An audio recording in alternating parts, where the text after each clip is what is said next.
Bismillahirrahmanirrahim. Dear students, today the topic of discussion is disadvantages of hot water. तो बच्चों आज मैं आपको hot water के कुछ disadvantages एक्सप्लेन करूंगा. Dear students, हमने अपने previous topic में इस चीज़ को स्टडी किया था. Hot water is a water which do not produce good lather with soap. कि ऐसा वाटर जो कि सोप के साथ अच्छी लादर प्रोड्यूस ना करे, मीन गुड फोम प्रोड्यूस ना करे. कि हार्ड वाटर ऐसे वाटर को कहते हैं बच्चों जो साबुन के साथ अच्छी झाग प्रोड्यूस ना करे. और बच्चों वाटर के अंदर जो हार्डनेस होती है वो कुछ सर्टेन केमिकल्स की वजह से होती है. और वो केमिकल्स होते हैं कैल्शियम और मैग्नीशियम के बाइकार्बोनेट्स, क्लोराइड्स और सल्फेट्स. और फिर हमने लास्ट टाइम हार्डनेस की टाइप्स भी देखी थी. एक होती है टेम्पररी हार्डनेस और एक होती है परमानेंट हार्डनेस. बच्चों टेम्परेरी हार्डनेस होती है bicarbonates of calcium and magnesium की. अगर वाटर के अंदर कैल्शियम और मैग्नीशियम के बाइकार्बोनेट्स हैं वो वाटर को टेम्परेरी हार्ड बना देते हैं. लेकिन अगर कैल्शियम और मैग्नीशियम के क्लोराइड्स और सल्फेट्स प्रेजेंट हैं बच्चों ये वाटर को परमानेंटली हार्ड बना देते हैं.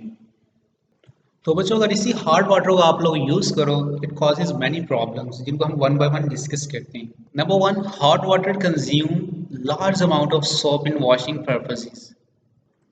बच्चों हॉट वाटर यूज़ करने से वॉशिंग में प्रॉब्लम होती है और इस तरह जो सोप है ना उसकी भी लार्ज अमाउंट कंज्यूम हो जाती है जो कि एक तरह का इकोनॉमिकल लॉस है.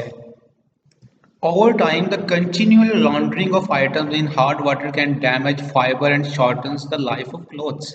तो बच्चों इस तरह आपके जो कपड़े हैं ना आपके जो क्लोथ्स हैं उनके एक तो फाइबर डैमेज होता है और उनकी जो लाइफ है वो भी कम हो जाती है. Drinking hot water causes stomach disorders. कि बच्चों अगर आप लोग हॉट वाटर को ड्रिंक कर रहे हैं ना तो उससे आपको स्टमक प्रॉब्लम हो सकती हैं. बच्चों एक्चुअली हॉट वाटर में एज यू नो कैल्शियम और मैग्नीशियम के सल्फेट्स प्रेजेंट होते हैं. क्लियर, जो कि आपके स्टमक वॉल्स को वीकन कर देते हैं. Magnesium sulphates can weaken the stomach permanently. Hot water is unfit for use in steam engines, boilers and turbines because insoluble calcium and magnesium salts deposit inside. कि बच्चे जो हार्ड वाटर है ना वो स्टीम इंजन्स, बॉयलर्स और turbines के लिए नामुनासिब होता है क्योंकि ये वाले जो इनसॉल्युबल कैल्शियम और मैग्नीशियम के जो सॉल्ट हैं वो इसके अंदर डिपॉजिट्स हो जाते हैं और इनको हम नाम देते हैं स्केल्स का. They are called scales. तो बच्चों आप लोग ये देख सकते हैं कि जो पाइप्स होते हैं ना पाइप्स के अंदर ये कैल्शियम और मैग्नीशियम के जो सॉल्ट्स हैं उन्होंने एक लेयर बना ली है. क्लियर, और इन्हीं को हम कहते हैं स्केल्स. और बच्चों ये हीट के बैड कंडक्टर होते हैं. तो डेफिनेटली जब हीट के ये बैड कंडक्टर होंगे तो उससे हमारी फ्यूल कंजप्शन वो भी ज़्यादा हो जाएगी. They are bad conductors of heat, hence more fuel is used. Insoluble calcium and magnesium sulfates not only reduce the efficiency of engine. क्या बच्चे जो कैल्शियम और मैग्नीशियम की जो सल्फेट्स होते हैं वो ना सिर्फ इंजन की एफिशिएंसी को रिड्यूस करते हैं, कम करते हैं, but also cause a boiler to burst. बल्कि इससे जो बॉयलर होते हैं बच्चों वो बर्स्ट भी हो सकते हैं. Dear students, in this picture you can easily see how hard water is hitting you hard. कि किस तरह हार्ड वाटर जो है ना वो आपको हार्डली हिट करता है. कि हार्ड वाटर यूज़ करने से आपको स्किन और हेयर ही इश्यूज हो सकते हैं.